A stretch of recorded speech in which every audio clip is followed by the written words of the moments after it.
శ్రీకాకుళం జిల్లాలో యూరియా పక్కదారి పట్టకుండా జిల్లా యంత్రాంగం చర్యలు చేపట్టింది.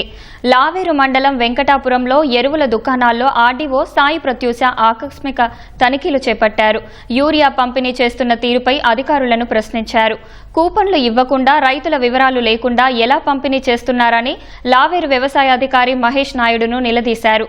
ఇకనైనా రైతులకు సక్రమంగా యూరియా పంపిణీ చేయాలని ఆదేశించారు. నేను ఊరికి వెళ్ళి పనులకి వచ్చాను అనుకుంటున్నారా? ఏం చేస్తారు గారు? ముఖ్యంకి చెప్పలేదా నేను గ్రూప్ లో వెళ్ళలేదా? నేను టీసీలో కూపన్స్ రెడీగా పెట్టుకోవాలి కదా. అంటే ఇప్పుడు 50 బ్యాగ్స్ ఇవ్వరా? వదిలేస్తారని చెప్పండి, ఇప్పుడే చెప్పేస్తా నేను. మరి ఏవి ఎక్కడ కూపన్స్ ఎక్కడ కొన్ని అవసరం బట్టి ఇస్తారు, ఎక్కడ రెడీగా లేవు కదా. ఎందుకు లేవు? ఏమైనా సరే వచ్చాక కూపన్స్ రెడీ చేయాలి. యాక్చువల్లీ స్టాక్ రాకముందే రెడీ చేయాలి యాజ్ పర్ రూల్.